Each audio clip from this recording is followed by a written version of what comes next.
Hello, everybody. Welcome back to Channel ZDI. This is episode 4 of the Zelda Dungeon Informer Forum Community Podcast, and I can't even believe it. We actually made it to 4 episodes. This is crazy. I never actually thought we'd make it this far, but we have, so props to us, I guess. Um, so yeah, I don't really have a whole lot to say about this episode. We're gonna, just like last the last 2 episodes, we're gonna feature some new voices this time around. I'm not gonna spoil who those are. You'll just have to listen to find out. But there will be 2 voices that you have not heard yet. So look forward to that. This episode is going to feature the same 3 segments that we've had previous episodes. It's going to feature the Lorule Lounge, then there'll be the review debate, and then we're going to have the master quiz at the end. So look forward to that. And well, I guess I'll stop rambling and just get on with the show. I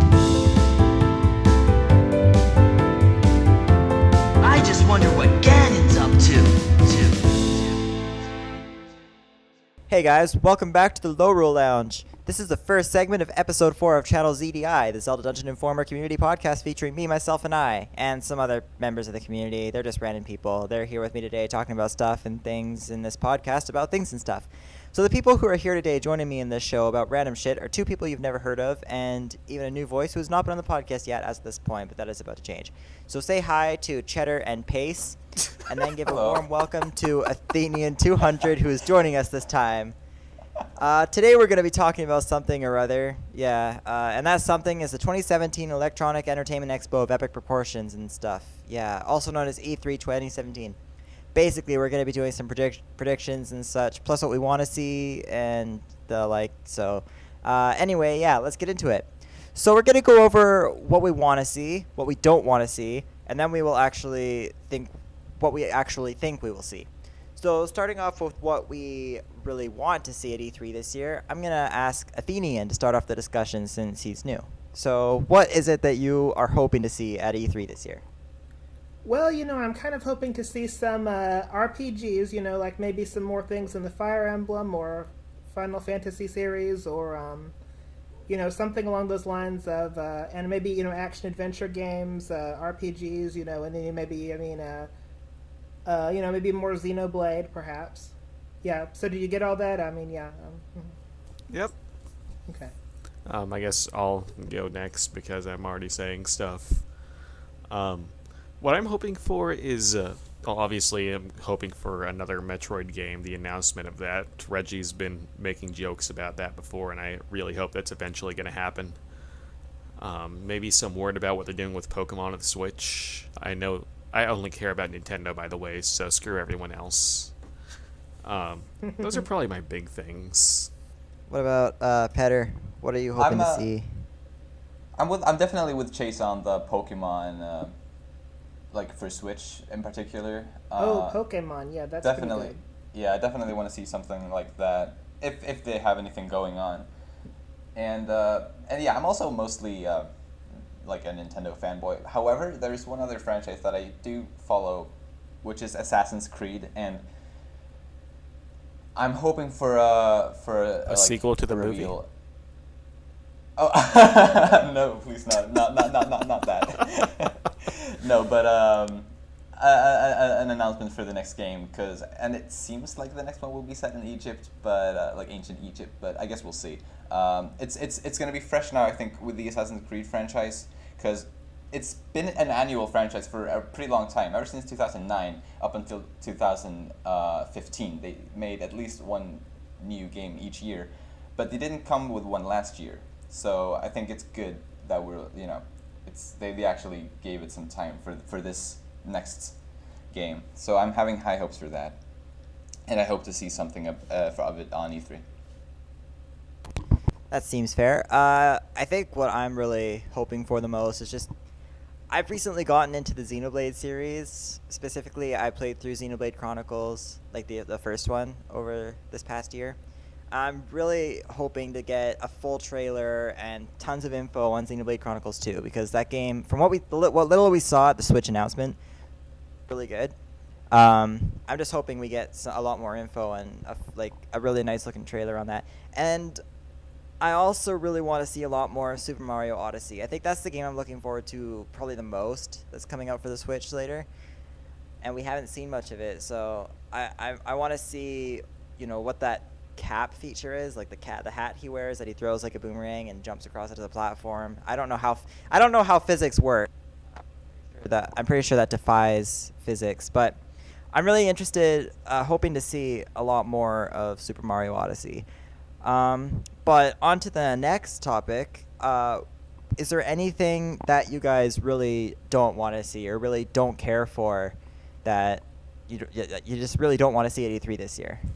So, Athenian, I'm going to fight you, and I'm going to say I don't want to see quite as many JRPGs as last year, because there is just, like, with Nintendo, there was a ton of Zelda, a little bit of Pokemon, and then JRPGs and nothing else. Well, fair enough. As much as I like JRPGs, I love them, but they're pretty decent enough as it is. That's a lot of them. Like, yeah. There weren't a lot of them on main consoles, though. They were mostly on the portables. Yeah, but portables are pretty main for Nintendo. I mean, Nintendo is very definitely a two-party system. Not two-party system, two-system party. I don't know. I wanted to make a political joke there, but it fell apart.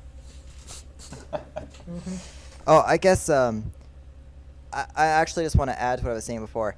I want to see some nice focus on the 3DS, because I feel like the 3DS has kind of been thrown under the shadows lately because the Switch came out, and basically everything Nintendo does now is about the Switch.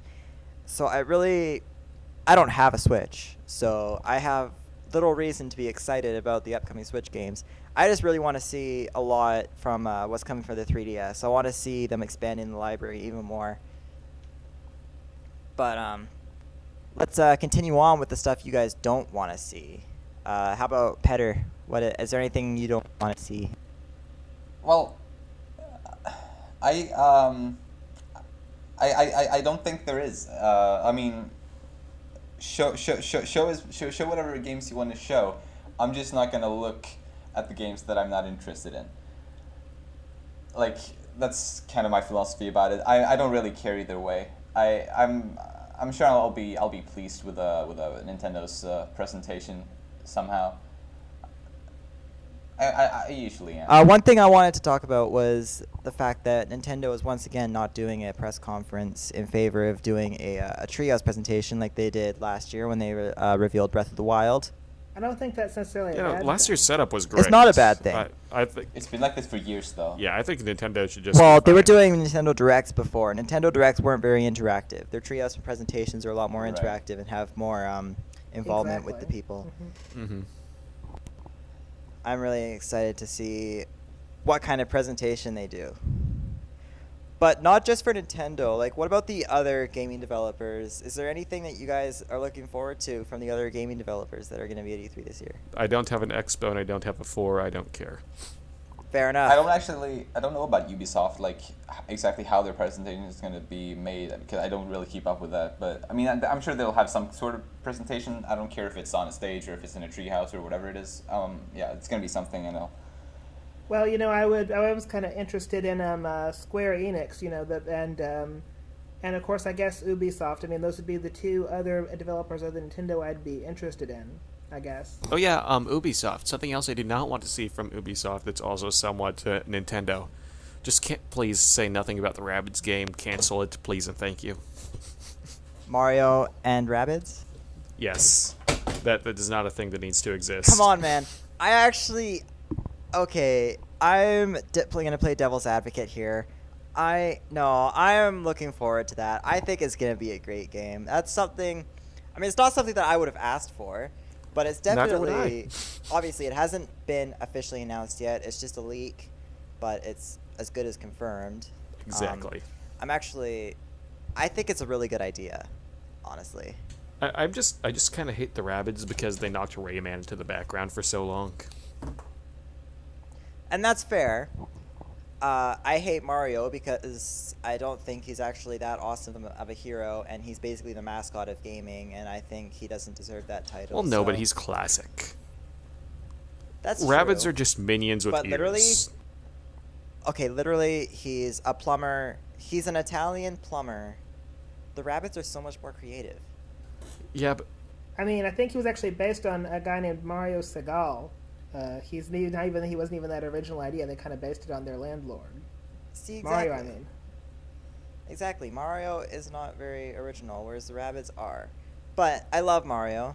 That is, I always said I hate him, but it's like a love-hate kind yeah, of the thing. Rabbids are less annoying than Mario. Actually, no, they're more annoying than Mario. That's what it is. They are. And I hate the Rabbids. I can't stand the Rabbids. Exactly. So Yeah. you think they're meant for But each other? exactly.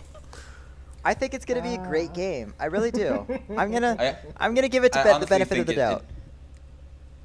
It definitely like feels natural. I think for having these in the same game, I think it definitely feels natural.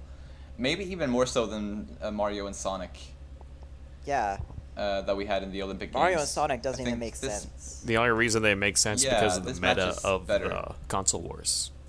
Yeah. Also, but these raving rabbits or whatever, they kind of remind me of like design wise, they kind of look a little bit like Nabbit from Mario. That's actually, yeah.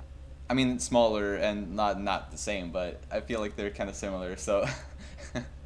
I guess I'm gonna add that actually because I'd really like to see a lot more from that game because I want to see obviously the full confirmation. I want to see a trailer. I want to see what that game's actually going to look like because we can't judge a game based on just a few pieces of artwork and that came from a leak, right? Yeah. Yeah, we can't judge a game based on the entire idea behind it. Yeah, I mean, we have no idea of gameplay at this point. Exactly. At all. Well, it's going to be turn-based gameplay. And Oh, did they say that? yes, they also said that Uh. I think it's like story or whatever. Combat is like 67% of the game. I think that's. Oh what the wait, so it's percentage was not or going to be something like a that. normal Rabbids game? No, Oh. it's not going to be like a normal Mario game either. If it's not like a normal Rabbids game, it might be interesting then, because the Rabbids games are just weird. Like, I don't like Rabbids, I don't really like WarioWare. Just that entire genre, micro games. I'm not You a know, big actually, fan on of. that topic, what I didn't was say I was going to say I didn't want to see at E3 was actually the stuff like the shovelware. You know, just stuff that's like random party games and junk like that, rather than you know regular games. You know, like I guess what I'd call I don't know, just stuff that you can play single player rather than everything that's just all multiplayer party game type stuff. But that's a pretty predictable. But you know what? I think Nintendo in particular has been doing a lot of focus on just smaller games like that, and a lot of people have been getting ticked off from that. Like, I remember their E3, what was it, 2012 or 2013 or something, was one of the worst presentations they ever did, because every game that they showed, like, they showed Super Mario Maker, and that's not a big deal. Like, they didn't show any super huge scale games. Exactly. And they've been doing that a lot lately. That's the thing I was hoping I wouldn't see, because you know that's the thing I don't like that they've been doing lately. Yeah. Something else I'd just like to add about like something I really want to see on the Nintendo's E3 presentation this year is something that I'm not exactly expecting, but that I've been like really craving kind of for like ever since 2012 when Kid Icarus Uprising came out for the 3DS. I want a sequel for that on either. I mean, now I guess the Switch has replaced the Wii U, so on the Switch I guess would be really nice because just what Uprising did to the Kid Icarus franchise was just golden, and I would love to see another game in that same vein for a stationary console. You know, I could see them That doing would a Kid just- Icarus Uprising sequel, totally. Yeah.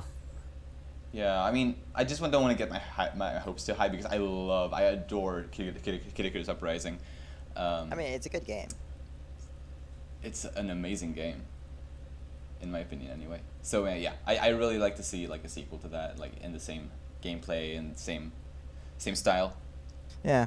Well, let's talk about the greatest game developer of all time.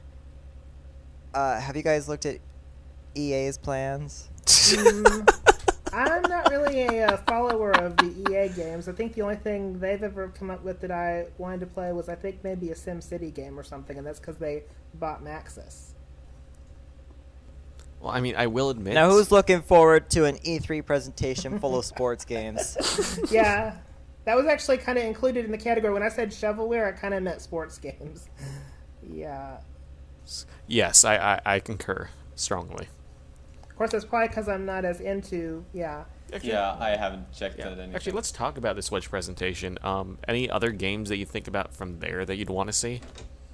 Because I almost completely forgot about it, I'll be honest. I am kind of interested in the Super Mario Odyssey. Looked kind of interesting. I'm sure a lot of people will say Splatoon 2 as well. But seeing as I haven't played the first one, I have no interest in Splatoon 2 whatsoever. I've played the first one, it's interesting, but I haven't played enough of it to care. I'm not really that into the shooter genre. Like whatever like level of it is. I've never really been into the it's like first person shooter thing. It's not my. I've never really been into first-person shooters, but I mean, I'd be more willing to play Splatoon than most of the others because I kind of like the cartooniness of it. I don't really like the blood and the gore and all the violent type stuff. I mean, but so Splatoon would be better than the others, I guess, for me. Yeah, makes If I was sense. going to play Yeah, one. if you're comparing I was it to, gonna play say, one. Call of Duty and Halo, Splatoon is... Oh, it's totally It's different. mild. Mm-hmm. Yeah, it's definitely. Yeah. It's a cool series. It's a cool game. It's a nice little new IP that they've got. Not my cup of tea, personally. Yeah, but, you know, it's good for the people that like it. There were people that liked GoldenEye on the N64 back in the day, and maybe Splatoon's trying to appeal to Well, I those feel- people. I feel like James Bond is very different from Ink Squid characters. It definitely is. What? Although I will say, if we can get like a Squid Kid voiced by Sean Connery, I'll totally buy Splatoon. Oh yes, That would be interesting. a squid kid with a big beard. It's Yeah, just like I'd a totally big be down for tentacly that. beard. I would be The name on is board. Kid. 100%. Squid Kid. Yeah. Why not? Why not? I am here to spray you with a paint. Yep. We need this. So I think it's pretty clear what we're kind of all on the same page regarding what we want to see and what we're hoping doesn't happen. Yeah, Let's Sean get into Connery the and actual. Splatoon. Yes, exactly. Let's get into the actual predictions now, and I'll start with. I'm going to talk about the Nintendo presentation specifically. So here's what I'm expecting from Nintendo.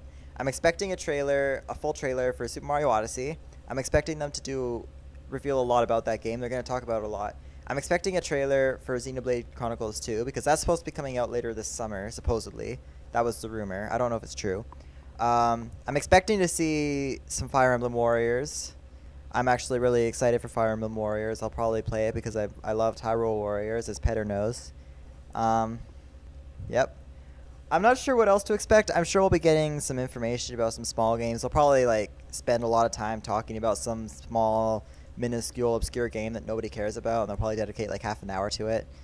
They'll give us a full trailer and some plot details, and then they'll be like, yeah, look forward to this game coming holiday 2017. And then people will be like, yeah, whatever, don't care.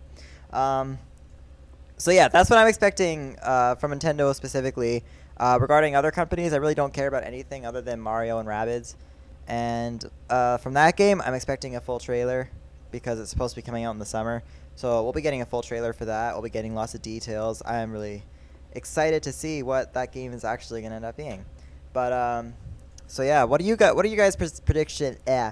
I can't talk. What are your predictions for E3 2017? The only thing I can say with or what I can say with the most certainty about what I actually think will be shown, or revealed, or given details about is, I mean, obviously Mario Odyssey and also the Mario and Rabbids game. Yeah, Mario Odyssey, most definitely. likely. Yeah. And as I said before, the next Assassin's Creed installment is pretty much definitely going to be revealed.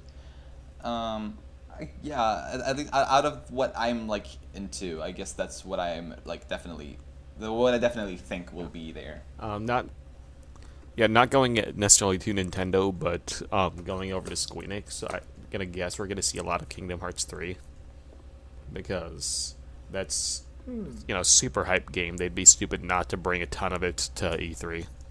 So there's a Kingdom Hearts 3 coming? Yeah. Well, I'm just going to admit, I have never played a Kingdom Hearts game before. I've only played 358-2, which I heard is a lesser... Actually, no, I also played Recoded, both of which I've heard are somewhat lesser games in the series, but I love the idea. I'm a huge Disney nerd, so I need to play I more of haven't them. actually played any either, but I keep myself up to date on them. And also, apparently, it's got a timeline almost as confusing as Zelda. Oh. Maybe even more so. Oh, speaking of Zelda, I really hope we get some more information about the DLC, because there's still a bit of a Yeah. little bit there that's kind of what the fuck. Yeah, the DLC You for know? Breath of the Wild. Yeah, there's definitely some slots that we could get information on. Totally. Yeah. As far as what I would expect to see at E3, I pretty much agree with what Tristan said. I mean, he pretty much said all the obvious stuff. I mean, like, Mario Odyssey and Xenoblade. I mean, it's like, I kind of figured the same thing as far as stuff I would expect, Yeah, that's. I mean, they usually do. If they confirm a game in a year, early in a year they'll go over it at E3. Yeah.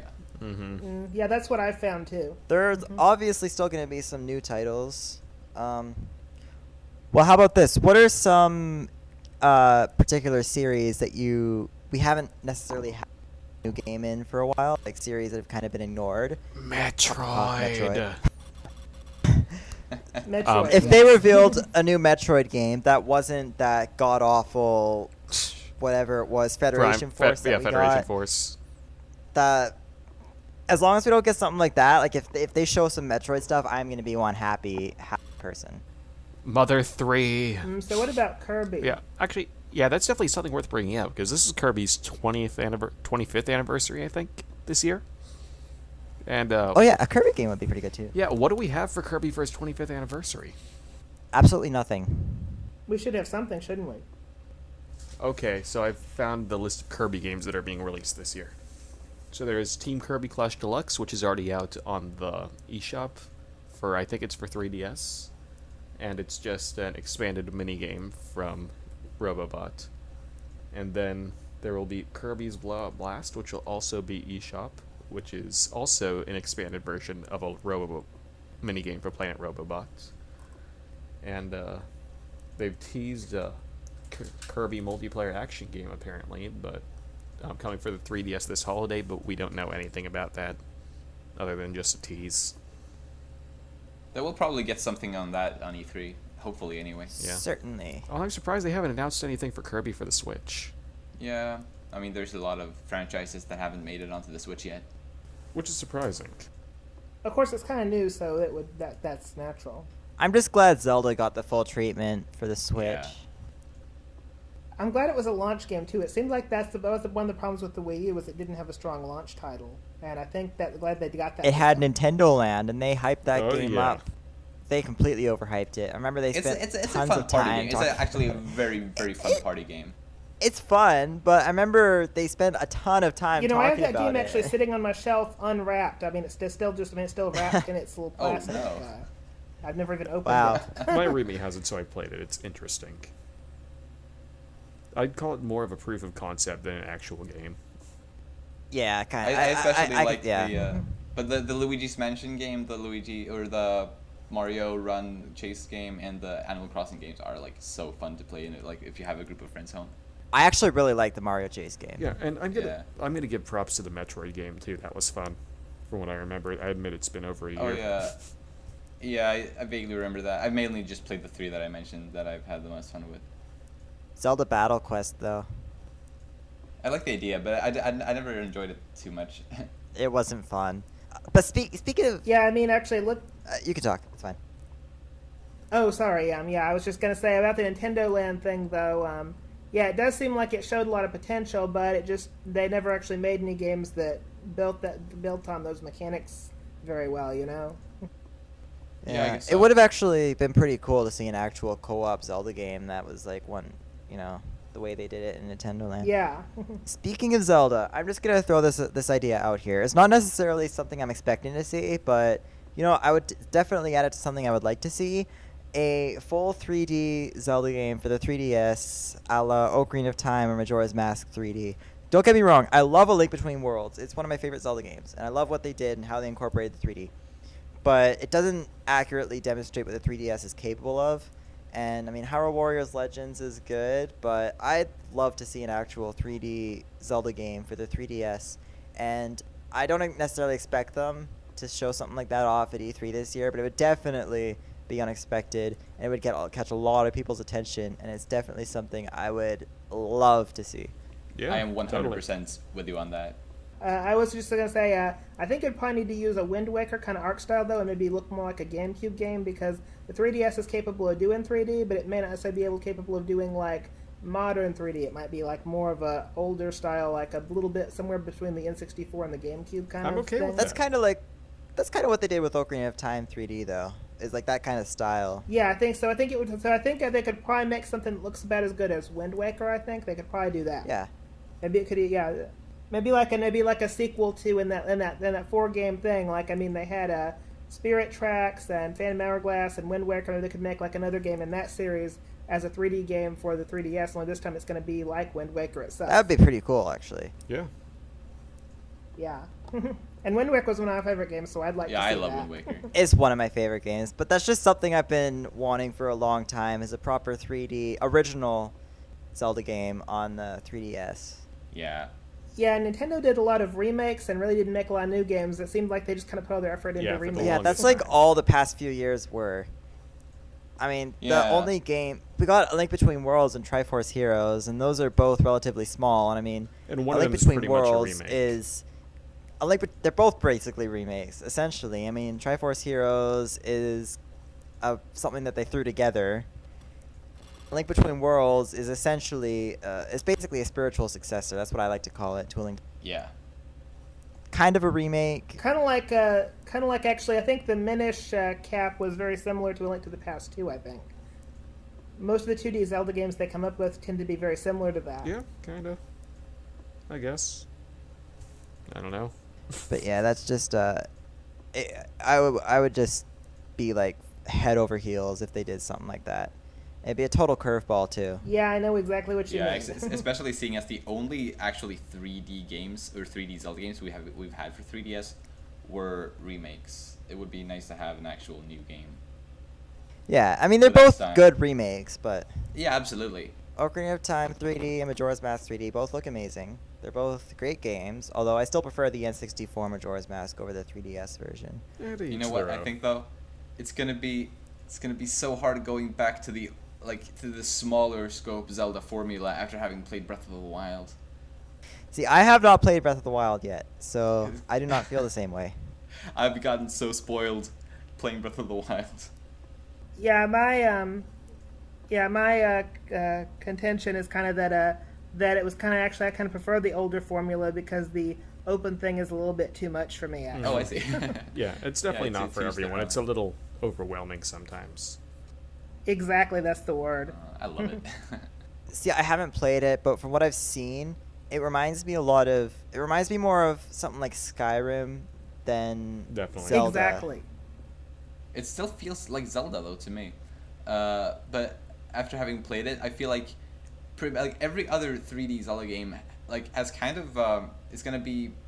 I mean, it's gonna feel weirder to play them now after having played Breath of the Wild, except for Wind Waker, because that's also an open game. Like it's also an open world, just like, even though I mean it's not the same, you know, but it's still not the same.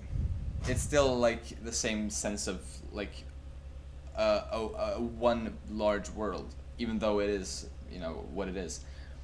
I get what you mean. I get what you're saying there. Yeah. Whereas, you know, Skyward Sword, Twilight Princess, Majora's Mask, and Ocarina of Time, they're all Very corridors. separated. You know, it's just a bunch Skyward of Sword in corridors. particular is literally a segmented overworld. Mm-hmm. Yeah, that sucks. Yeah, I like to joke that Skyward Sword just has giant, has outside dungeons. Because, pretty much. Yeah, and that's also what they said. I remember when it was like before it had been released, they made that like metaphor kind of. They said that the outside is gonna feel like dungeons, and they made it seem like that was a good thing. Because I remember it was my first time watching E3. It was in 2010. That was when they revealed Skyward Sword, and I sat up the whole night like just like watching and like getting all this information. My family didn't they didn't understand anything of what I was doing. Like, what's he sitting up all night for? Like, how can he? I don't know. But yeah, that was at the time that was really amazing. But the game turned out. I mean, I love Skyward Sword. Maybe I don't love it. I like it a lot. but It's generally enjoyable. Mm-hmm. for a Zelda game, it has a good story in my opinion. I don't. Go ahead. Oh yeah, what I was gonna say is, with Skyward Sword, I always kind of thought that it would have been better if they had not had Skyloft in the sky and then had it more like on the ground with the whole rest of the thing, and had it as the connection point between all those worlds down below, and maybe let you fly around on those birds over the whole world rather than just in Skyloft. That'd be a neat idea. Definitely. Yeah. I mean, I feel like their big problem was they put it all up in the sky and made everything separated by doing that. Yeah, definitely. Yeah, I agree. Fixing that would be one of the major.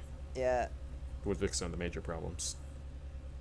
See, there's not a ton that I dislike about Skyward Sword, but that is definitely But one of the its things biggest that you do defenses. dislike are kind of big. Like there's no exploration value in that game. Absolutely none. Skyward Sword is actually the easiest game that I've ever had to 100%. Oh, I Personally. absolutely agree. Yeah. And it's a fun game, and I love like the whole motion control thing, but I just don't think it should be find everything. I agree. You know, I never actually 100%ed it, but I beat the game in 2 days after I got it, so that must be pretty easy because I'm not even that good at games. Yeah. I've 100% Skyward Sword twice. It's that easy to 100%. Yeah, I haven't 100%ed the game because I haven't played that game since I started 100%ing games.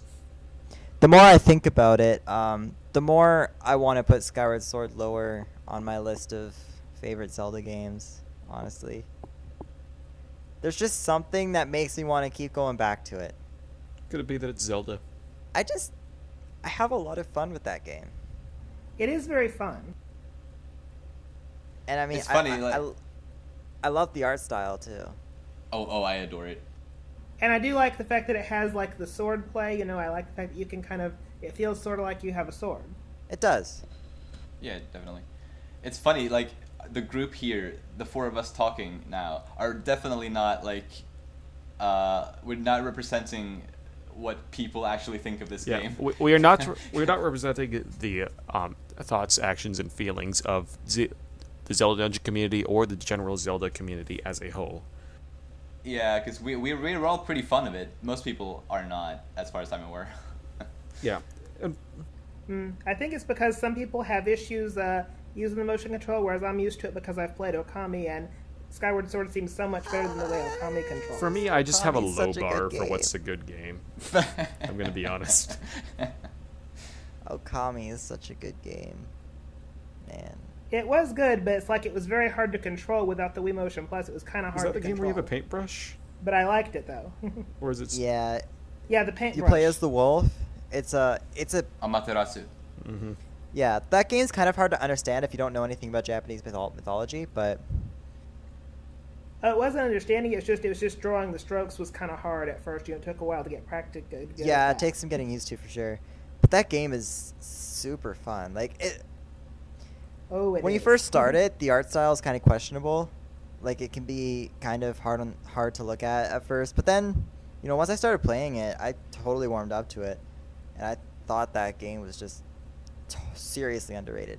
Yeah, I thought so too. I mean, I kind of wanted to see another remake of that one, you know, although it was already kind of a remake, but I'd kind of like to see it again. It would have been great for the Wii U because then you would have to be able to draw on it like a stylus instead of the. Yeah. That would have been even perfect. They did that in Okami Den. I haven't played Okami Den, but it looks good Yeah. from what I've seen. But still, I mean, it would have been nice to see Okami on the Wii U and have them so you could use the stylus. That's what I kind of wanted to see. I mean, surprised they didn't remake that game for the Wii U because it would have been great for it. Maybe that'll happen on the Switch. I mean, we're getting Skyrim for the Switch, so you never know. Oh, neat! We're Yeah, actually getting 6 Skyrim. Yeah, years that's after the confirmed. original release. Yeah, is Skyrim even relevant anymore? I don't even know. It came out in 2011. It's been a while since then. That's the same It year came out the Skyward week Sword before came out. Skyward- Skyward Sword yeah. feels like an antique. Yeah, it came out 1 year or 1 week before the Skyward Sword.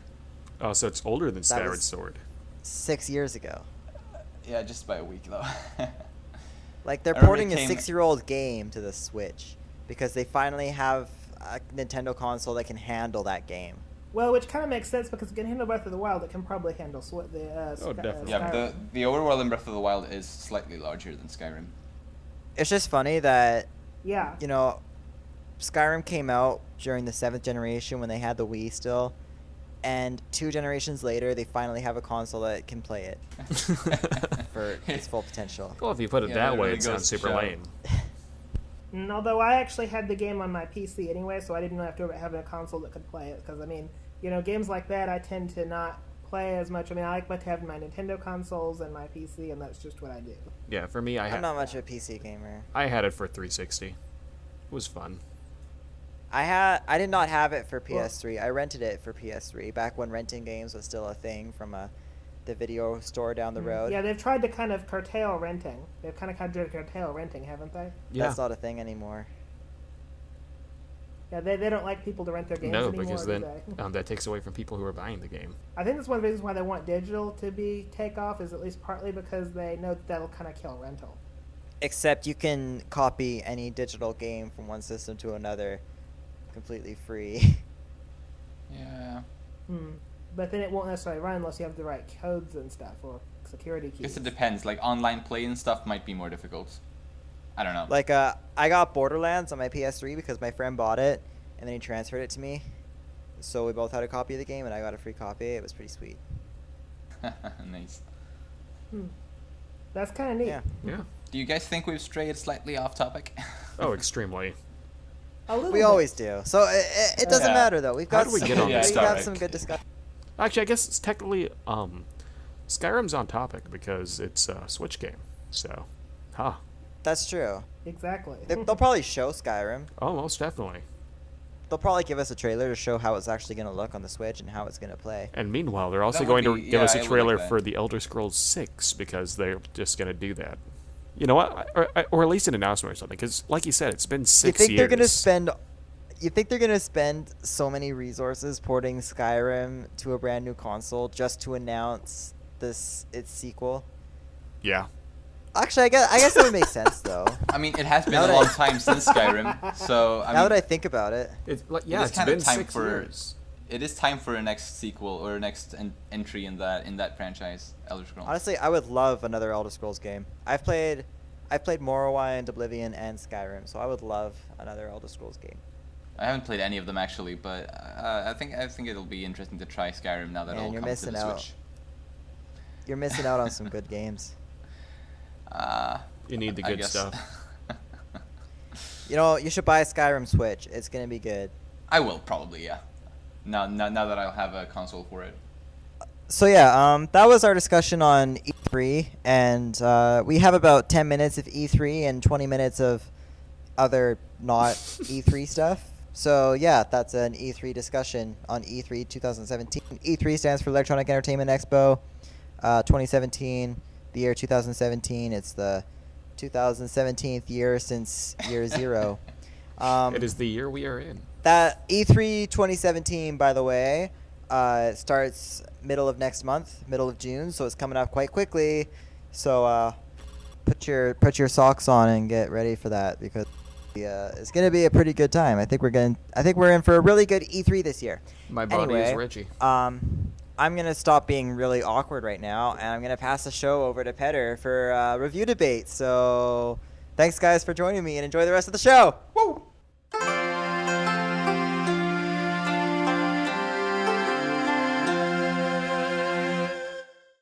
Welcome one and all to the review debate segment. I'm your host, Petter, and my guest reviewer in today's episode is Libk. Hey guys. And today we will be reviewing The Legend of Zelda Twilight Princess. We have four categories to go through. The first being gameplay. So if you want to start with that, Libk. Yeah, so I'm gonna start off with a disclaimer. I have a very different opinion from most people on the Zelda Dungeon forums. Most people I see on Zelda Dungeon forums like Twilight Princess. Personally, I don't. And it's not that I don't like it as a game. I think it's a great game. It's just that as a Zelda, I have problems with it. When it comes to gameplay, one of my biggest issues is the items. A lot of the items get used once or twice, maybe, throughout the entirety of the gameplay. My first experience with it was with the Wii Remote as well, so shaking around the Wii Remote for sword attacks, it didn't feel right for a Zelda game at the time, which, funnily enough, I was okay with it with Skyward Sword, which nobody on Zelda Dungeon likes, for the most part. But the shaking, I think the issue there was that it wasn't what I expected, so it's not really an issue there. Like, it's not like, it's just a personal preference. I didn't like shaking my Wii remote to attack. And the dungeons, I felt, were some of the weaker dungeons in the series. They were super linear. Oh. That's how I feel about them. They're easy, straightforward path through the whole thing. I feel like you couldn't really explore those dungeons as much as you could in other games, and I really would have liked to explore some of those dungeons. So, gameplay, I don't know, I guess I would probably give it around a 5, because I feel like its drawbacks, they're there. They don't completely ruin it, and we're going like 5 out of 10. But Yeah. there are some things about the gameplay that I do like, that I think redeem it. I like aiming with the bow, and I like the Hawkeye, and I do like a lot of the items that are in that game. I just hate that they aren't used as much as they could have been in the game. Mm-hmm. Yeah, that's definitely fair. I am quite fond of Twilight Princess. I know I'm not in any sort of minority on that by any means, but just spontaneously when I think of the gameplay of the game, I just think it's very smooth, honestly. And I think that's a lot of it that has got to do with the controls of the game. I think it's really like just moving Link around in the game just feels really seamless in my opinion. And like the same thing goes for the Wolf Link and Epona. Like when you're steering those around, it's always I don't know. The whole game feels smooth and fluent in that sense to me anyway. And I also love all of the cool sword moves that you learn throughout the game. Like not just aesthetically, but like because they are really useful too. They look cool and they are really useful. At least some of them are extremely useful. And I found myself using the back slice or back whatever it's called, something like that. I found myself using that one a lot. The level design is kind of it varies in quality. If I start by talking a little bit about the dungeons, I think Twilight Princess has, in contrary to Libk's opinion, I think they are some of the better dungeons in the series, actually. Sure, a lot of them are fairly linear. I mean, I've seen more linear dungeons than the dungeons of Twilight Princess, so it's like I don't have much of a complaint. I think they're like rich in variation. Like each dungeon's pretty much has its own gimmicks and themes, making them all very memorable in my opinion anyway. And also, just as a Twilight Princess dungeon example of one that's not linear at all is the last dungeon of the game, the Hyrule Castle. I don't find that one to be particularly linear at all, aside from maybe the very last part when you're working your way up the tower. But like, there's a whole lot to explore, like at the courtyard and like even on the inside of the castle as well. And I've had a lot of fun exploring that. The overworld is, I guess it might not be quite as well made as the dungeons, at least in my opinion, since it feels rather empty. At least the more open areas of the overworld, it feels very empty to me. But despite that fact, I've spent loads of hours just playing around, like just goofing around in the overworld, in the villages. I've been like completely immersed playing it like when I was younger, and even today I can do that too. Just pick up Twilight Princess and just get totally immersed in the overworld, even though it's not like, maybe it's not a lot to do, but it's still, I don't know. Maybe that's got to do with what I said at the beginning, with how smooth the game feels. I guess a bad thing about the overworld is how it's, at least, now that I've been so spoiled by Breath of the Wild, I think, obviously, Twilight Princess's overworld is very segmented. There's, like, paths between the larger areas and, like, kind of segmented and divided up like that. Obviously, that's something more that I think of more these days, now that I've, gotten spoiled by Breath of the Wild. But yeah, but yeah, I do agree with what you said in your when you were talking earlier about the items. There are some items that definitely are they don't get as much attention or use as would have been probably a good thing. Like the spinner, for example, and the slingshot. The spinner is one of my favorite items. Yeah, it's really neat. It really is, but there's little use for it. And the ball and chain. Sadly. Yeah, the ball and chain is the same. Yeah, and the slingshot gets useless pretty much right as you get the bow, because you can do everything with the bow and more. Yep. So yeah, I do agree with you on that. But still, there are some really awesome items in the game. Yeah. And like really cool ideas, like the double claw shot. I think was awesome. The double claw shot was a good idea. It was only really used in the Temple in the Sky. Yeah, and I mean, it was used in the dungeon after that too. Yeah, I think when you were in the Twilight Realm and in the castle, Yeah, pretty sure it was. because that's useful in pretty both of much those. all that was left after that anyway. Yeah, I know. But still, But- I mean, it was. I disagree about how fluid everything is with movement. At least in the Wii version of the game, the original version, switching back and forth between Wolf Link and Link felt like the Water Temple in Ocarina of Time all over again. Right. And that was not fun, especially if every time I wanted to do it, I had to go into a menu, tell Midna, yeah, I want to transform, and then do it. And at least Twilight Princess HD fixed that, if I remember correctly. I don't know, I haven't beaten it again. Yeah, I haven't played it as much, obviously, but I mean, I have all three versions, but I think they did it a little more seamless. I have all three as well. I was going to give the GameCube version a try just to see if some of my complaints about it are different, but the HD version definitely feels better, I'll give it that. Yeah. If you're playing the HD version, I don't have as much problems with the flow, with the movement of the game. You brought up some of the dungeons, though they're linear, they felt different. They had their own things going, and I can give them that. Yeah.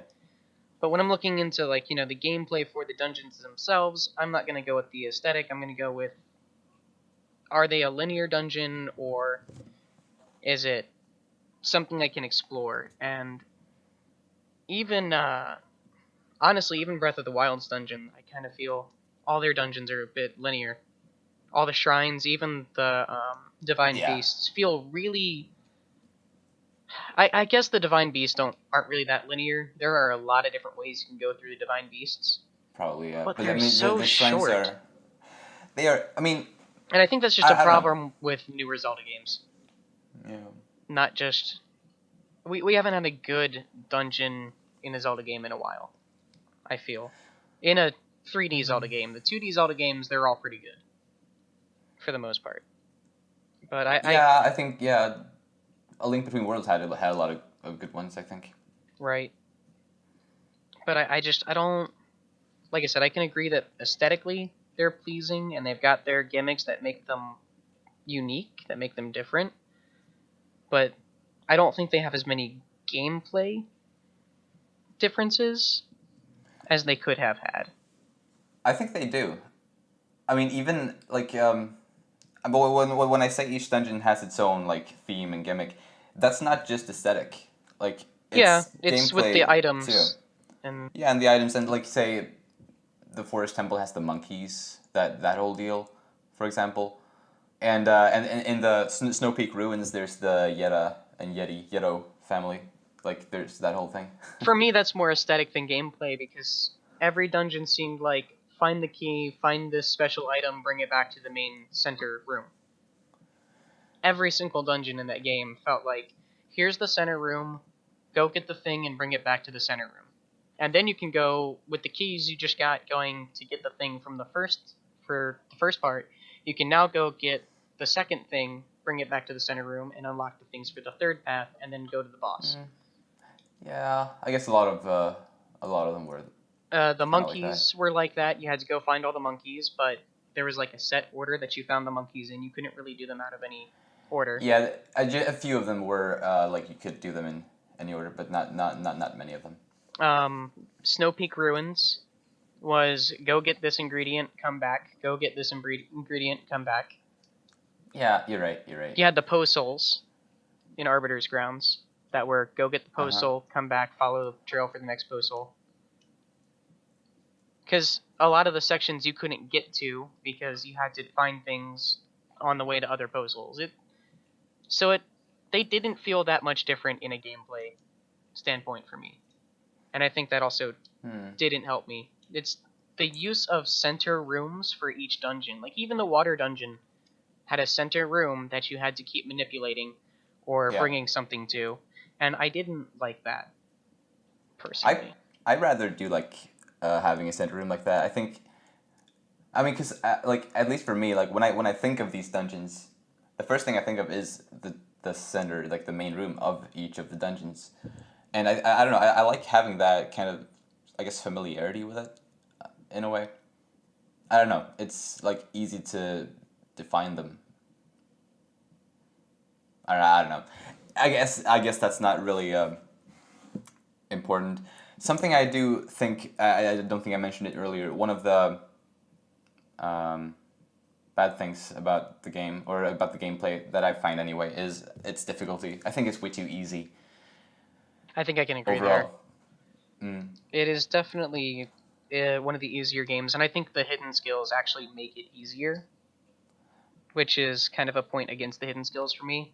I actually didn't use the hidden skills much either, and not because of like forgetting about them or anything. I just didn't feel they were as useful as, honestly, the ball and chain. That's actually one of my favorite items. I cleared the Cave of Ordeals with that thing.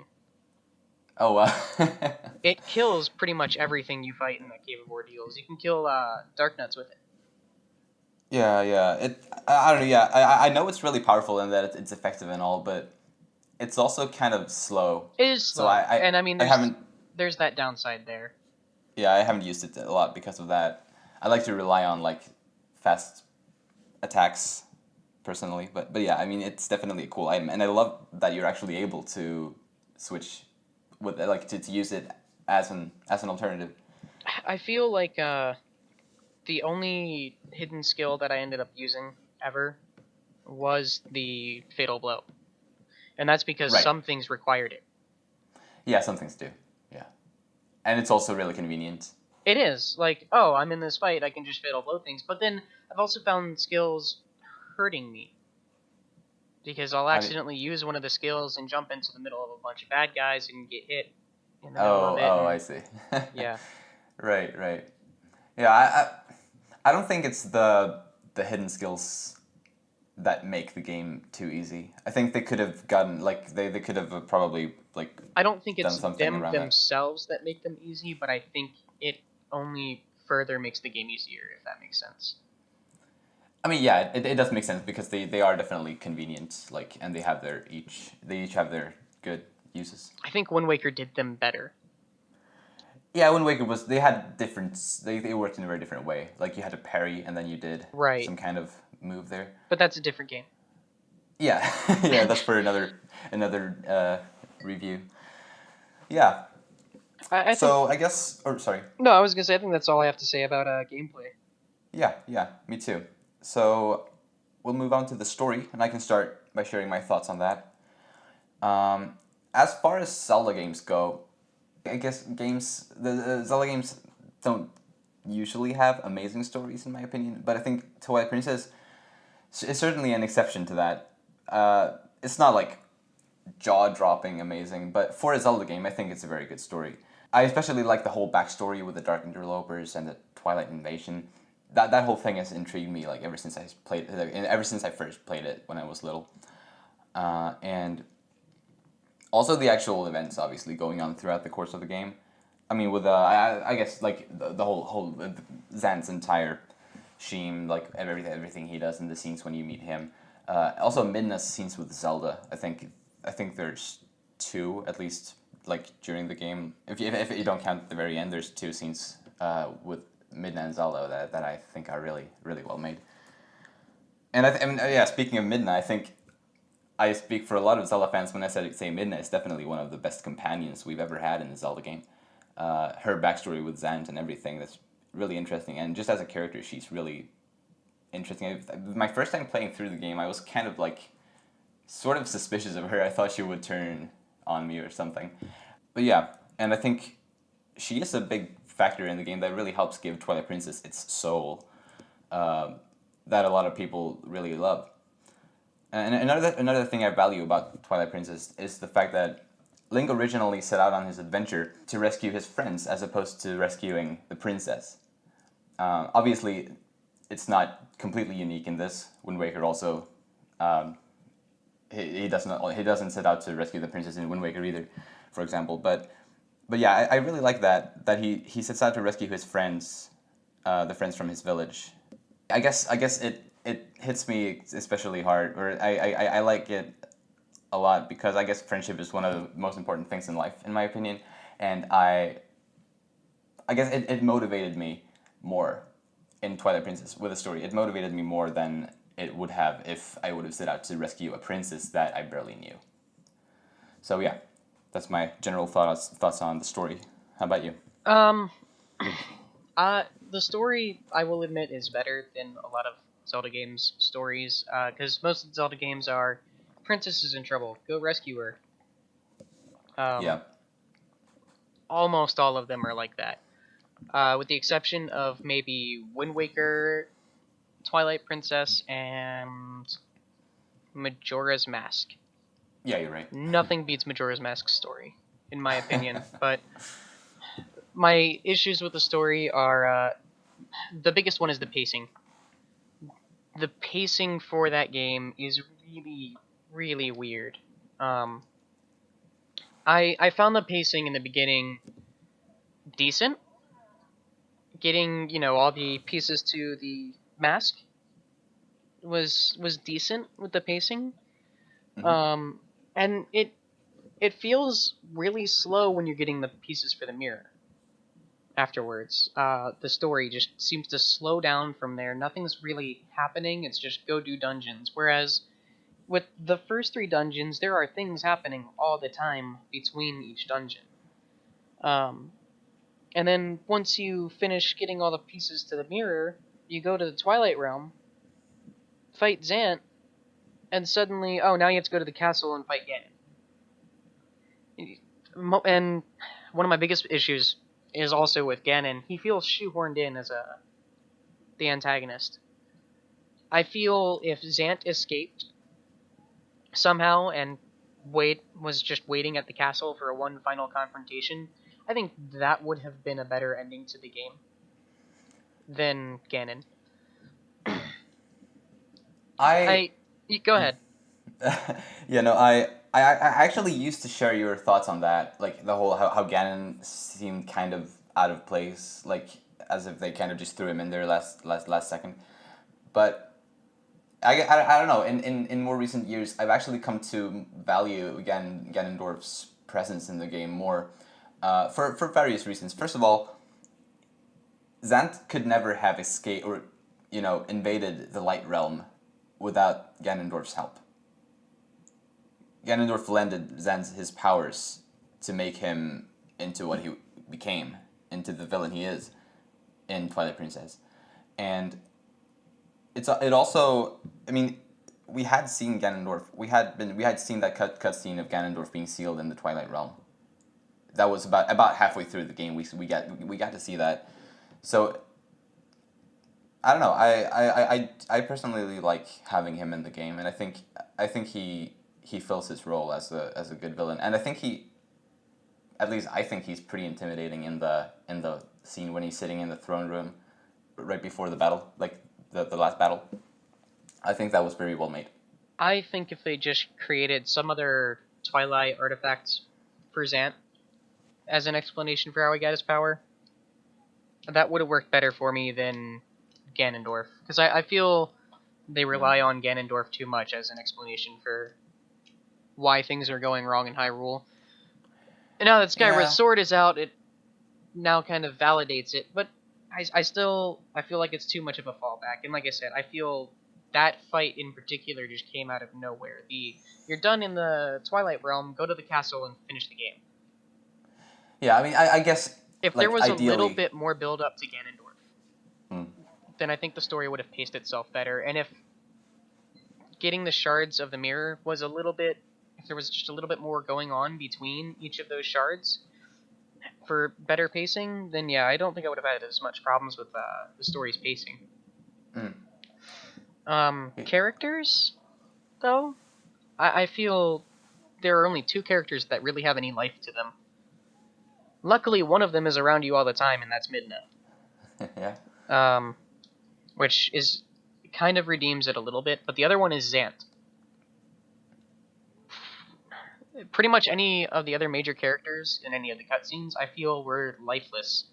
And that's just a personal feeling I get from it. Like, none of the kids seem believable, you know? Like, it's just... Right. There's something off about every other character that isn't from the Twilight realm, basically. Especially Zelda. Yeah, I'm not a huge fan of Zelda's, like, of this version of Zelda. I still like her, but I think she's definitely been done better. Yeah. In other games. Yeah. I agree on that. So for story, it's pacing issues and, in my opinion, lack of character life that really give it a negative for me on this game. And the story in general, while one of the better of the Zelda games, like all Zelda games, isn't really that great. Yeah, it is what it is. I think the only other Zelda game that's gotten close to Majora's Mask for me is Skyward Sword, but that's because they focused a lot on the story instead of the gameplay. Yeah, you're right. I think that's it for me on the story. Awesome. Yeah, I think we can move on to the next category, which is graphics. Would you like to start sharing your thoughts on that? Yeah, this is going to be a tough one. Back when the game was first shown off, I thought it looked great. But now it hasn't aged well. Even the HD version, there's something about it that it just hasn't aged well. The characters look really weird, and even back then I do remember thinking, these characters look weird, especially like Mallow and some of the other ones. I'm like, it feels like they're trying to... The feel I got was they're trying to go into a more modern graphic direction, but keep the charm of the Zelda characters. And I don't know if that worked entirely. That said, some of the locations in that game are beautiful. Like Hyrule Field. Even though empty, they are great to look at as a whole. Just when you're close up, they don't look as great.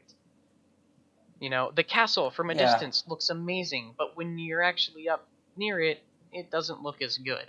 Castletown is, bustling, there's a whole bunch of stuff going on in there, and I think it looks great until you talk to someone and it zooms in a little and you see things and you're like, oh, the textures aren't actually that great. Yeah, you're right. I mean, even like Call of Duty World at War on the Wii, I think that had better textures than Twilight Princess. Twilight Princess was made as a GameCube game, though, initially. It was. On the GameCube, I have to give it credit, it looks really good for a GameCube game. Yeah. But let's think of another really good looking GameCube game. Metroid Prime. Yeah. It looks worse than Metroid Prime, in my opinion, and Metroid Prime came out before Twilight Princess. Metroid Prime looks really, really good. So, I don't know if they were using the GameCube as well as they could have. I don't know, it's weird. I think the graphics just haven't aged well, and even though initially they looked great, when I got the game, they didn't look as great as I remembered in the trailers. I think is my issue with the graphics. Right. Yeah, I respect that. Personally, I've never been much of a graphics snob, or whatever you want to call it. I'm not a graphics junkie either, so it's weird. That's why I said it's difficult to talk about graphics for me. Right, yeah. I mean, I'm not, like, that picky about it either, really. But, I do think... I mean, just, like, quality-wise, I have no like, complaints about Twilight Princess's graphics. To be honest, though, I barely noticed the difference between the HD version and the old version. I'm pretty sure textures were the only thing they changed graphics-wise, I think. But I barely even noticed that either. I'm fairly certain it was just minor texture updates. Yeah. In yeah, it fact, was I really could small. probably find like a screenshot comparison of Zelda's dress, and they Uh-huh. almost look the same except new textures. Yeah. So I was kind of disappointed at that. But, I mean, yeah, whatever. Like they could have really done some nice things with TPHD. Yeah, I really think they could have. I think Wind Waker HD turned out a lot better, like a lot more improved than Twilight Princess did, graphics-wise. Definitely. Here we go. Here's a comparison of Ilia. Oh, right. Yeah, it's slightly more clear, I guess. Right. So on the left you've got Twilight Princess HD, and then on the right you've got Twilight Princess. Yeah.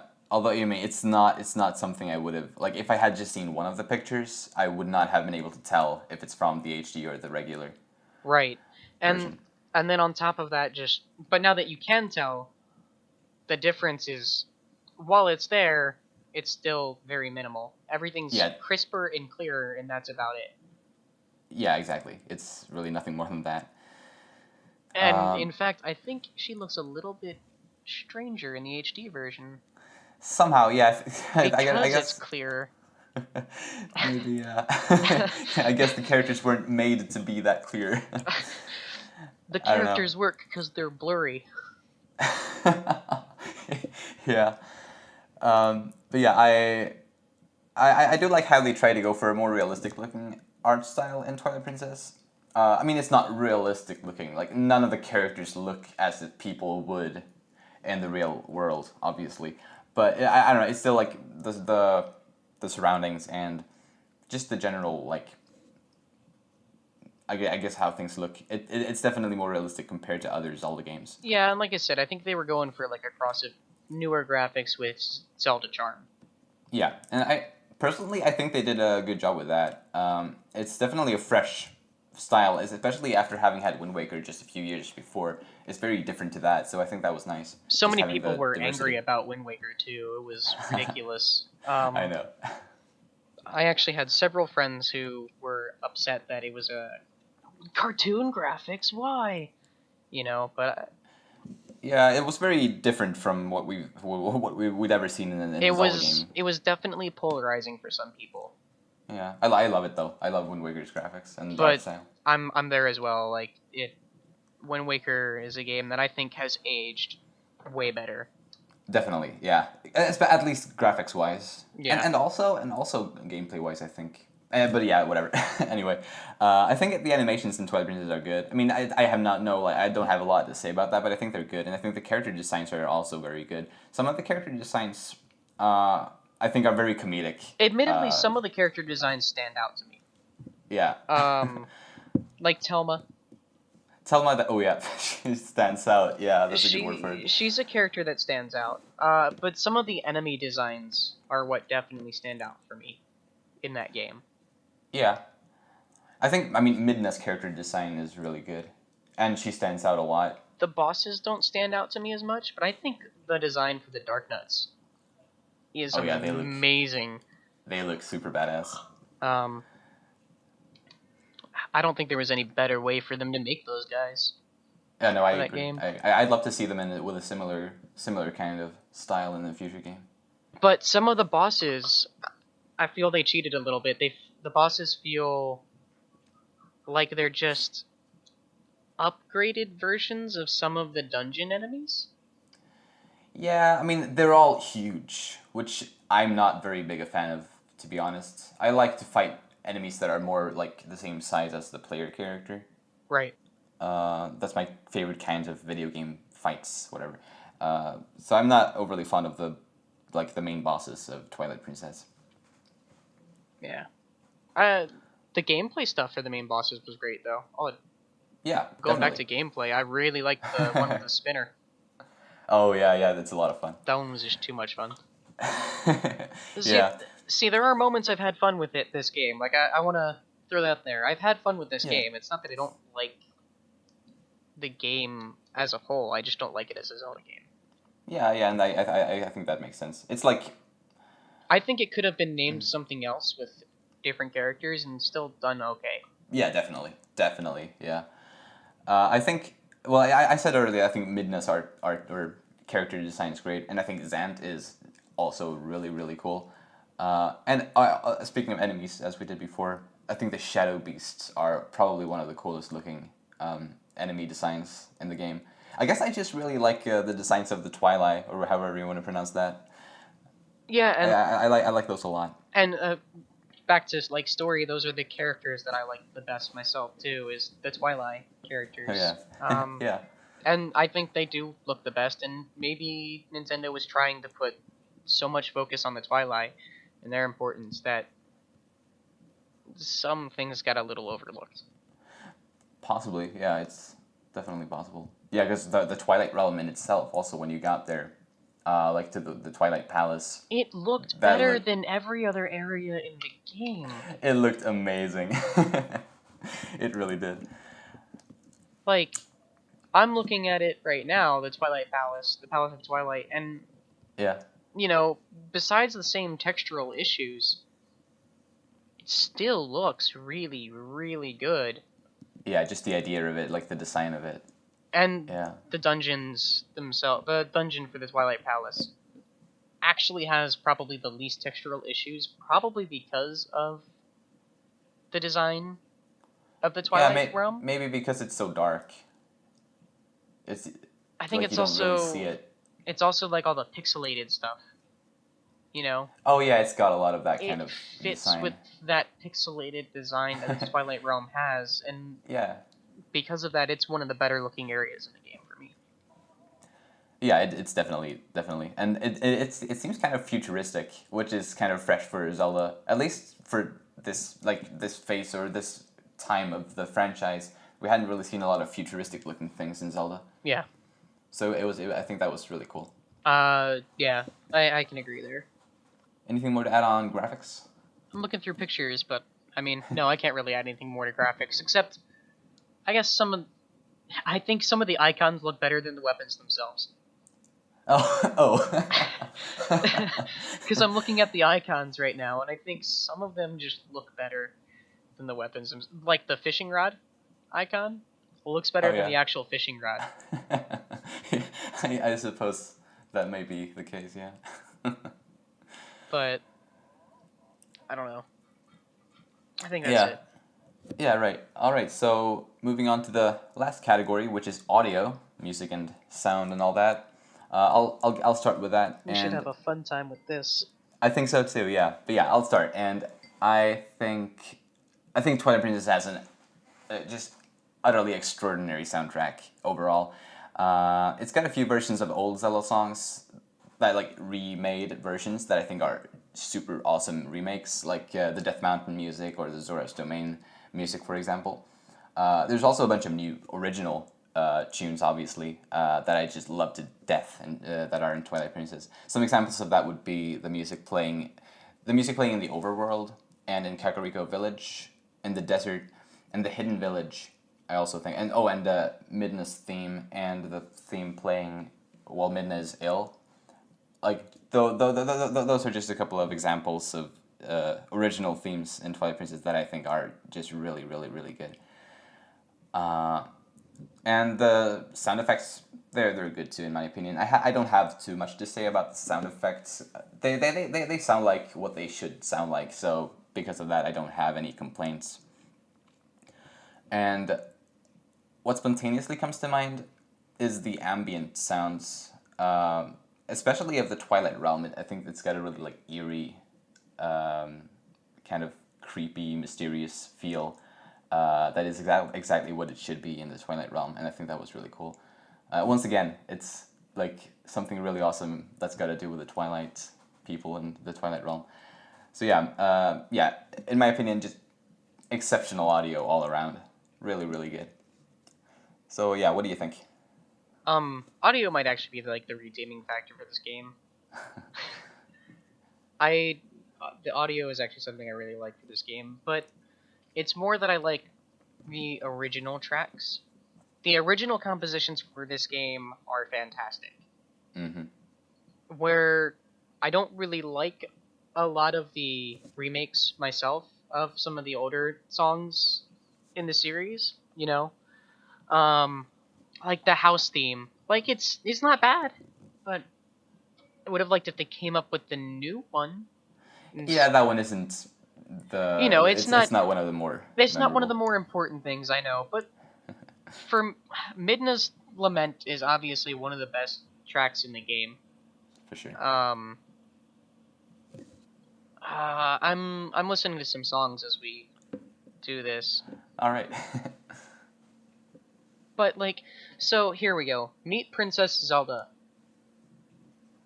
It's Zelda's theme over again. That's my problem with Zelda's theme in like every Zelda game. Actually, is it's just Zelda's theme. I like that sense of familiarity, though, of continuity. I personally like that a lot. For certain characters, I can see it. But For when Zelda, I can see it. like Zelda's one of those characters I can see it. But there are some things I don't mind. We'll take Breath of the Wild for example. Uh-huh. When they did the Goron city and you know all the different locations for the different tribes, their music was distinctly different than how it had been previously in the series. And I Yeah. liked that change for each of those tribes. I wish we would have gotten that sooner with this game. Like, maybe some different kind of variation on Death Mountain and some different variation on... Like, I don't want just Zora's Domain with different instruments and slightly different arrangement. Make a new Zora's Domain song, maybe, you know? And I like that they did that for the most part in Breath of the Wild. But the soundtrack itself in Twilight Princess is amazing, and I can't really say too much against it. Again, what really shines are the original pieces for this game. Yeah, fair enough. Hyrule Field being one of them as well. Yeah, I feel like the Hyrule Field music during the daytime is... I think of that as the main theme of the game. I can agree with that, and it's such a great piece for a main theme, too. Oh, yeah. Oh, man. Xant's theme. Ooh, yeah. That one's always fun, Oh, yeah, definitely. because you get all of the character of Xant in that theme. Yeah, you really do. And so on the characters that actually have character, they do a pretty good job. Yeah. Ilia's theme isn't memorable. I think it's pretty memorable. Although I don't like the sound of it. I think it's too like high pitched. The melody is kind of I don't like it. Kind of like it hurts my ears a little bit. It's still good, but like Yeah. I don't remember Ilia's theme as much as I remember Xant and Midna and Zelda. More Xant and Midna because of the characters Yeah. that go with yeah. it. And I agree with that. Even though I do like the melody of Ilia's theme, even though it's not, I don't like. I guess I don't like the sound of it. I do like the melody. It's the soundtrack's pretty good. I don't think we're gonna disagree on this one. Yeah, that's good. The Gerudo Desert theme, I'm glad was actually different. Oh yeah, they're very, very different. It's one of my favorites original tracks. That's what I wanted to hear more of with the other areas. You know how Gerudo Desert is so much different than the Gerudo Desert from Ocarina of Time game? I would have liked that for the other known, you know, like Death Mountain and Goron City. Yeah. If they could do it with the Gerudo Desert, why not other areas? Yeah, I mean, the thing is, like, with the Death Mountain music, it's straight up the same melody, like the same actual song as the Goron City from Ocarina of Time. But I am so fond of that version. Like, it's never been more epic than it is in Twilight Princess. Like, with those, like, all the drums, it really feels like a mountain, you know? The drums especially help give it that feel, and I really, really like that. I don't mind that it's the same melody as we've had before, but the version, like, itself is just perfect, in my opinion. I think the best song from this soundtrack is Hidden Village, though. Oh, yeah, it's way up there. It's fantastic. I love that style. Feels like something out of The Good, the Bad, and the Ugly. Yeah, it does, but I think Hidden Village has to be up there with like Mulgara's theme Ooh, yeah. in just quality. Yeah, and it's really fun to listen to. Yeah. Just like Mulgira's theme. I don't know. The music in Zelda games has been getting better, I think. I think it's always been really good. It's always been really good, but somehow it's been getting better. Yeah, I hear a lot of people have been complaining about the music in Breath of the Wild. I like it a lot personally, but I've heard a lot of people complaining about it. I think the soundtrack is just significantly smaller. And Probably. the biggest complaint I have heard myself is that the overworld doesn't really have a theme. Yeah, that's true. And it's that's both a good and a bad thing. Anyway, we shouldn't go too much off topic here. So yeah, I guess that's it for the debate, or for the review. We've shared our thoughts. So if you were to give an overall score from 1 to 10 on Twilight Princess, what would you give? Yeah, even though I don't like it, I still give it like a 6.5 or a 7. Which is probably high for a game that I say I don't like. Yeah, probably. I understand though. Like, I feel like you're in a similar position as I was with when I reviewed Hyrule Warriors. I don't like the game a lot personally, but I still think it's a good game. Like, it's a well-made game. Yeah, and I mean there are some other issues personally that I've had with Twilight Princess that kind of give me a negative bias towards the game. Right. The biggest one is I had just finished the Water Temple. When I first got the game, I sat down and like played it for a week straight to try and beat it. Yeah. And I had beat the Water Temple, and one of my little brothers deleted my save files. Oh. That can't be fun. So I just didn't have drive to play it again after all that, because going back to the pacing, the beginning took so long. Yeah, the intro, like the opening part of the game, is definitely kind of And I long. didn't want to go through that again, but I do think the pacing for those first three dungeons leading up to fetching the mirror pieces was great.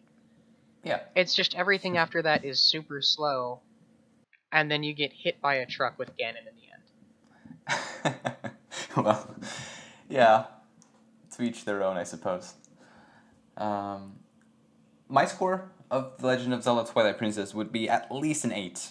Definitely no lower than 8. Possibly a 9, but nah, I think 9 is too high. I'll give it a solid 8, definitely. So yeah. I think I'll finalize it with a 6. All right. But yeah, thank you for joining me on the review debate, Libk. Yeah, not a problem. So without further ado, we will pass the show over to Chase with the Master Quiz.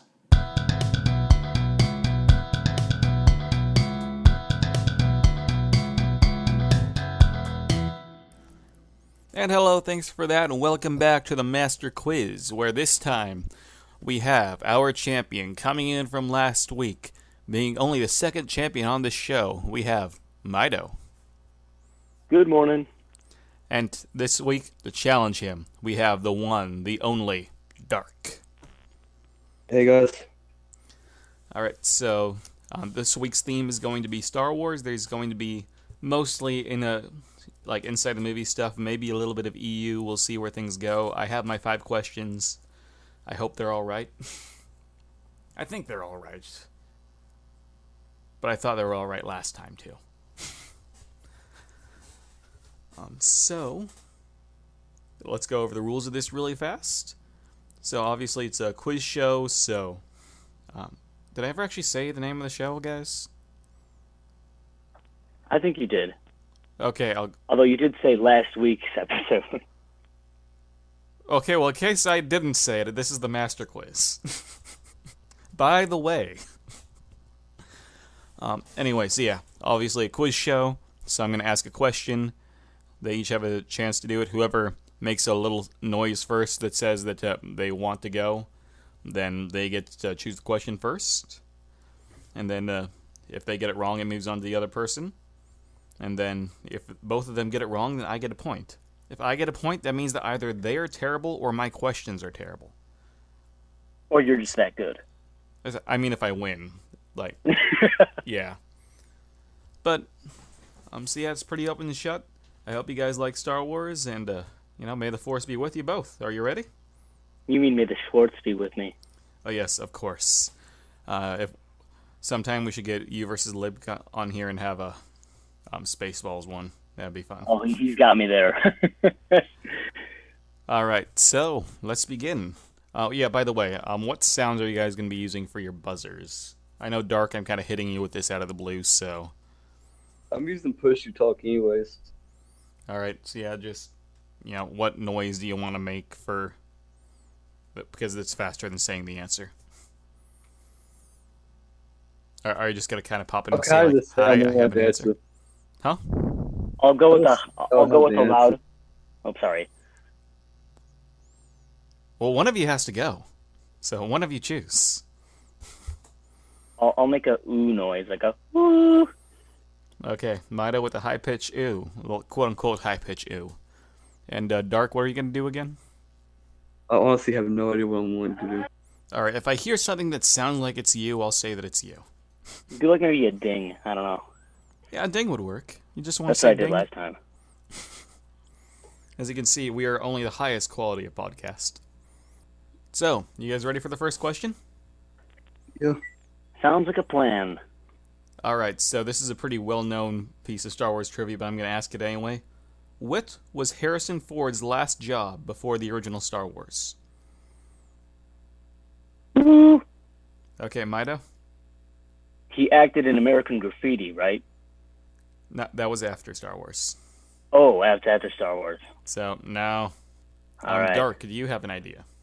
Oh, wait, no, I know it now. Thank you. If you don't, you can just say no. I honestly have no idea. Alright, so is that you're skipping this question? I might have to. Alright. Cool, I'll assume that's a yes. The answer is, Mido, do you want to say what you thought it was, even though you're not getting it for the point? Yeah, didn't he work as a gardener? I think he was a carpenter, but, Yeah, no, yeah, it works. Yeah, either I would have accepted anything similar to that general thing.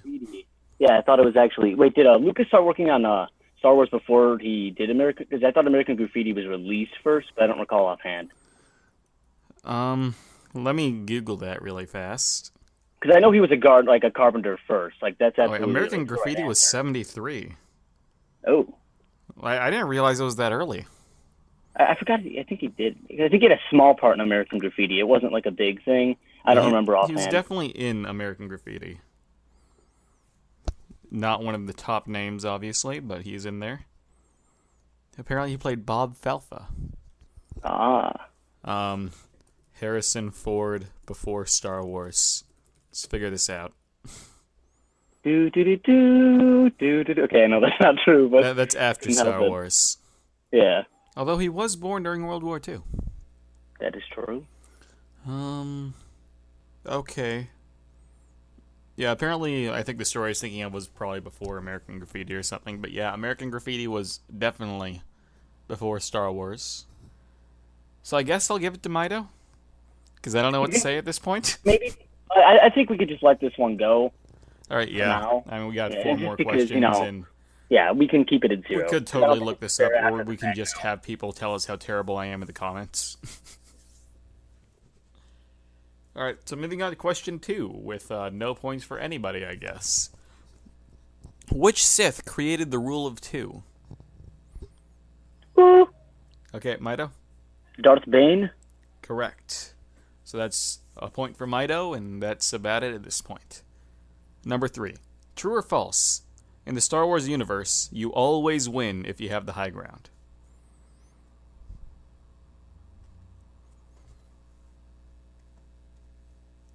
Come on, guys.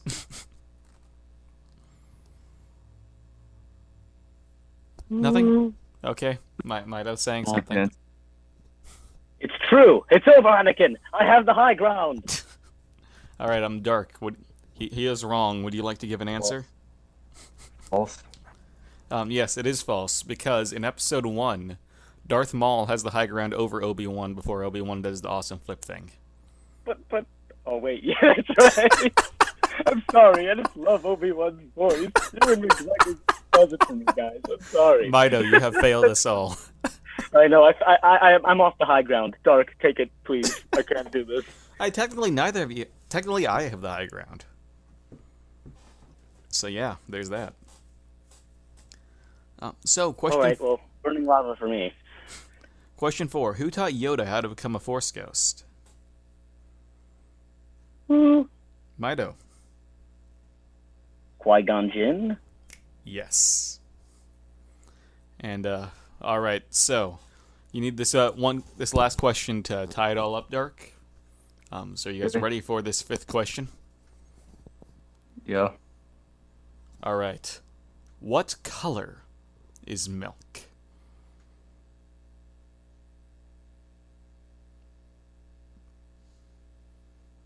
Are we just going to have a 30-second pause about May what we color repeat milk that? is? Huh? Can you repeat that? What color is milk?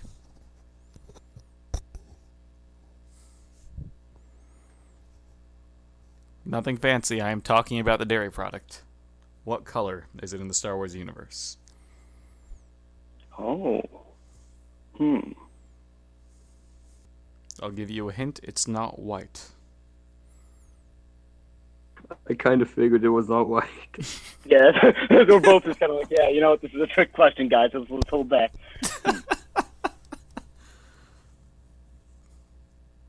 You know what? I'll do it. I'll take a jump. All right, Mido, what do you think it is? Let's go with the spicy orange. All right. Survey says... Beep. Nope, you're wrong. Okay, moving on. Dark, do you have an answer? Can you name a color that is not orange or white? Yellow? That is also wrong. The answer is blue. Blue milk. Yellow and orange is the new canon. Okay, All right. no, it's not, but... Let's go with that theory. And so, I guess, that's over. Mido wins again with 2 points for him, 1 point for our dear friend Dark, 1 point for me, and 1 point for the internet, I guess. I don't know, 1 point for Tristan. Let's give Tristan a point. Wait, but don't you get the point for the milk thing, or? I get the point for the milk thing, but not for the Harrison Ford thing. Oh, okay. And even though it doesn't really matter much, do you guys want to go through the bonus question? It's about as memey as some of the other ones that we've had. Well, one of the other Give ones. your hands to what it is. According to George Lucas, who shot first? This does not count for any points or anything because we went through the main 5. Who does George Lucas say shot first? You don't have to make the noise anymore. It doesn't matter. But the noise is part of the experience. Fine, you can make the noise. Do you have an Hold on, answer, or wait. did you just want to make the noise? Okay, I wanted to make the noise, but I'm trying to remember. I'm imagining the scene right now. Don't worry about how the scene looks. Don't Just worry you about like who only George one Lucas shot would have first? wanted to shoot first. Dark, do you have something? Yeah, go ahead. Oh. Because I know it's not Han. So you just can't remember the name of the other guy? Greedo, right? Yes. Greedo actually did shoot first. George Lucas said that because he was basing Han Solo on the kind of a John Wayne archetype. And a John Wayne okay, archetype yeah, I didn't know character that. would never shoot first. He'd wait till he was shot at, and then he would return fire. Which is a cool little thing. But yeah, so that's this episode of the Master Quiz over. Mido remains our reigning champion. Dark, thank you for joining us today. We'll probably have you on some other segment of the podcast, or maybe even this eventually when we run out of people. Which probably isn't going to take all that long, but who knows. So anything you guys want to say before we go? Oh, Willie. I think you said something, but I have no idea what you said. So I have a speech impairment. I'm not sure if you're cutting in and out or if I am just really not listening right now. Mido, are you understanding any of this? I picked up a little bit of it. I'm still... I I don't have know. a speech impairment. Oh, okay, cool. I have some little So I'm sorry if you don't understand me. I mean, it's been pretty- Yeah, we got it. Yep. I don't know. My audio is kind of muffling right now just because of the connection issues. Mm-hmm. Yeah, but it's been pretty good for the majority of the podcast. Like, this is the first time that I really couldn't. So you did good. Yeah, And, it was a neck and neck battle, and it was an honor to face you, Dark.